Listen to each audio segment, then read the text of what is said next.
Swami Vishnu-devananda, 1982, from Meditations and Mantras, very short.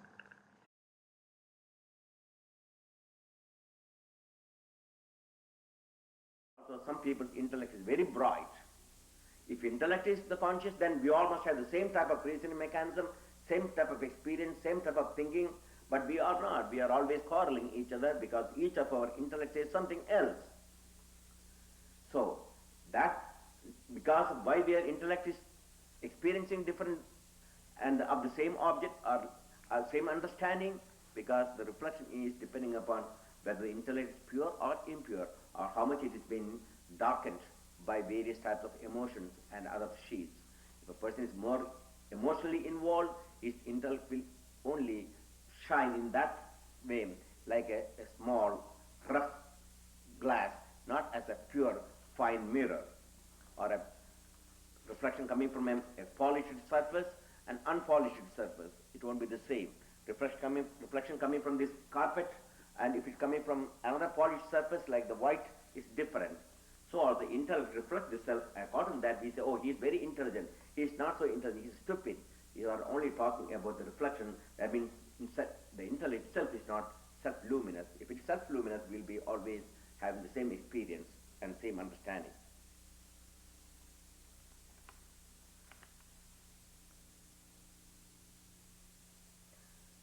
The intellect is insentient. Therefore, if there were no reflection, that knowledge I am Brahman would not be possible. But this knowledge is possible. The teaching Tattvamasi only for those who can discriminate between the self and the non-self, and who can understand the word thou to mean the reflection of the self and the intellect directly, indirectly applying the eternal self. That is the sum total of the past two lectures, Neti Neri, and the various types of Tattvamasi and so forth. Now coming to the final two chapters, doctrine of quintuplication.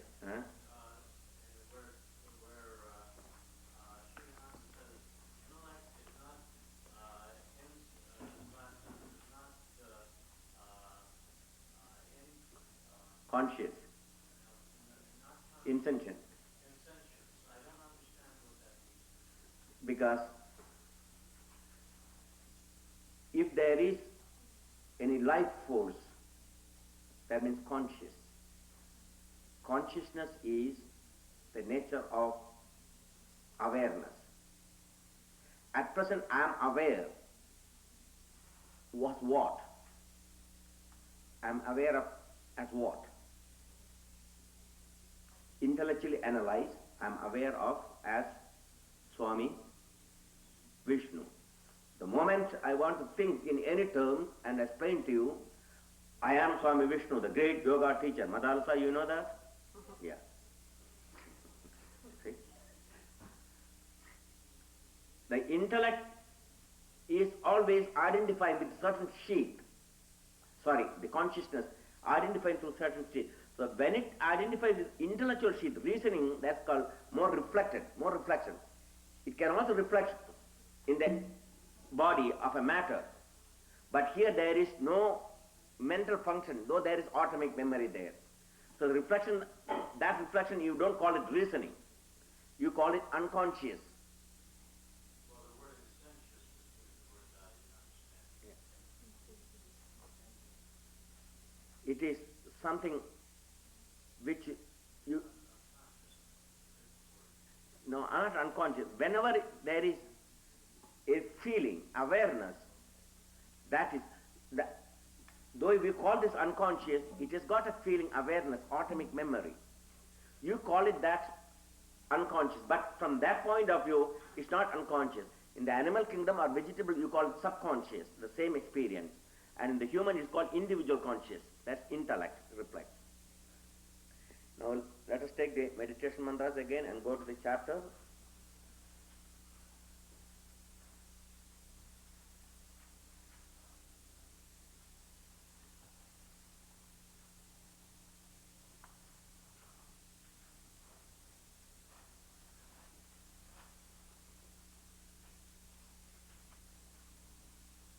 Panchakarana doctrine of quintuplication, 117.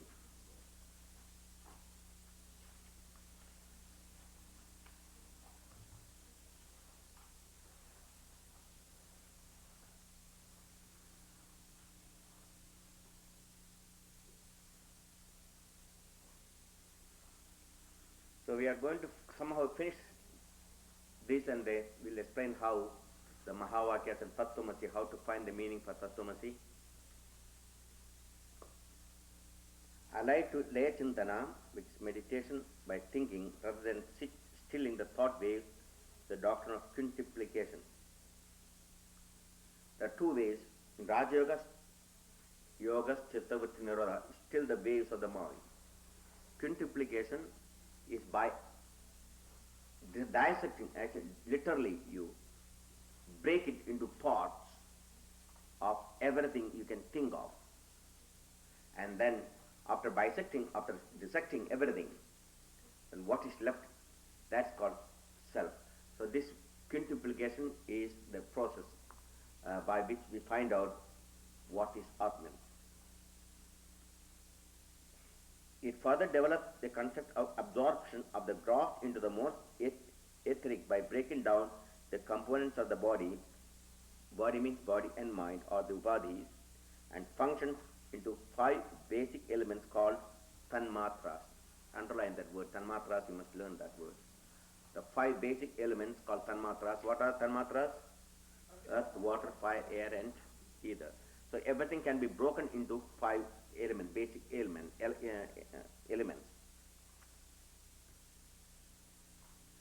When it is seen, that these are not Brahman, they may either absorb into each other as in Lechintana, or discarded by the negation as Neti Neti.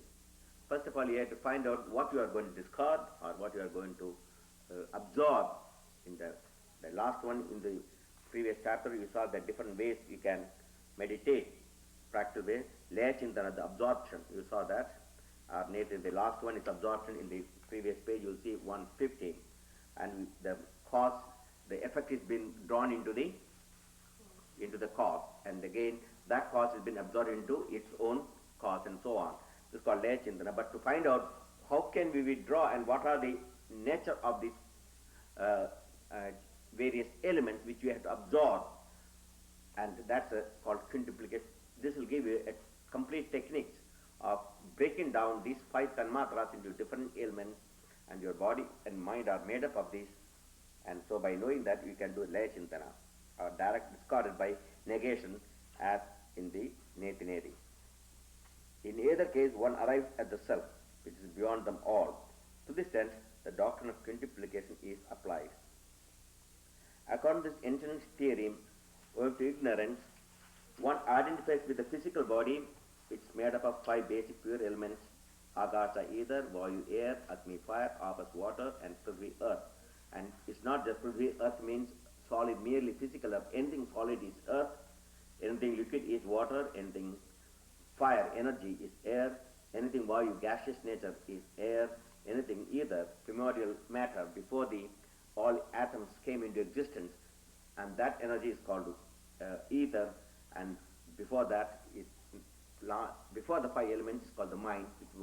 So 5 elements means 5 gross elements where all the material things have proceeded.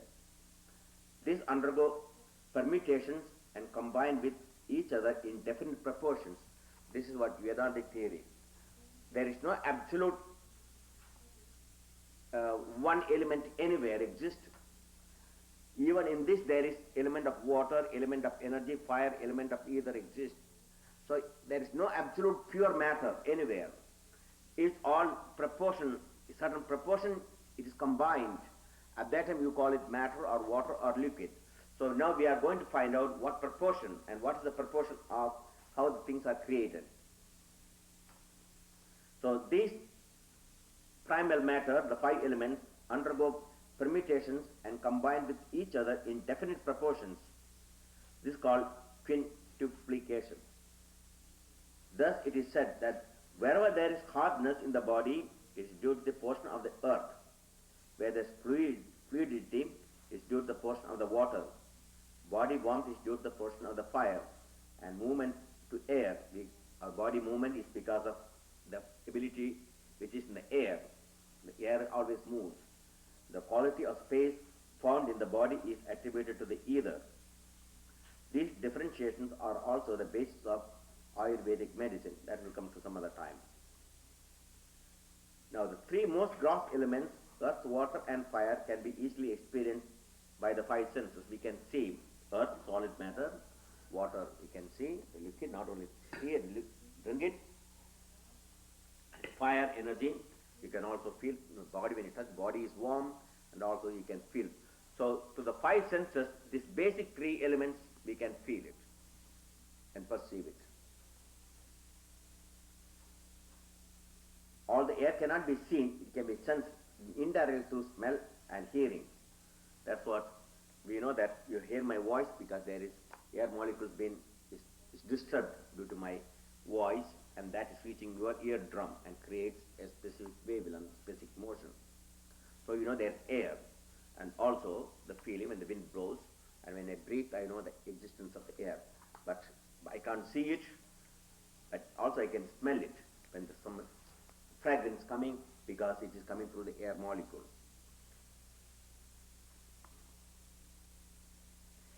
Ether has two meanings, one of which denotes the sky, that is in Sanskrit sky, akasha means not the physical.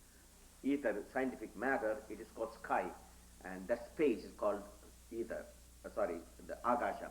But here it's not we are talking about space, it is talking about the quality of the primordial matter, the first matter, which does not exist in form of even molecules or not even atoms, not even existing in subatomic particles.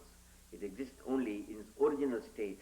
That's called ether, or akasha means. So here we are talking that primordial substance from which everything proceeded, and before it came into any particular shape or color or quality, exists only in its original state as energy, as E equal to mc squared. That means if I convert this into energy, that's energy. That means E means the energy is equal to mc squared. M represents the mass multiplied by the speed of light and multiplied by itself. So that makes the energy, and that is the actual original state. So this contains enough energy to reach sun and moon, if we can convert that into that particular formula. So originally it existed in the primordial state, where there is no such difference from one atom to another atom or one molecule to another molecule. They all existed only one energy, one state. Neither hydrogen nor carbon nor other elements existed independently.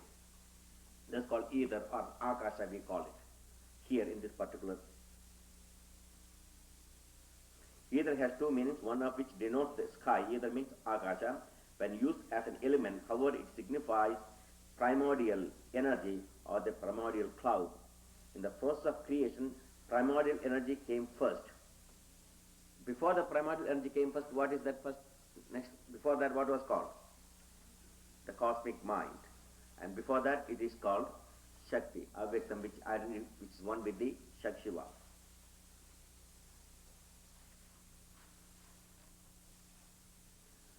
In the process of creation, primordial energy came first, then matter on a subtle level, that is in the gaseous level, and then the world as we know it now behind it. So before this hard matter came, it has to come in this order.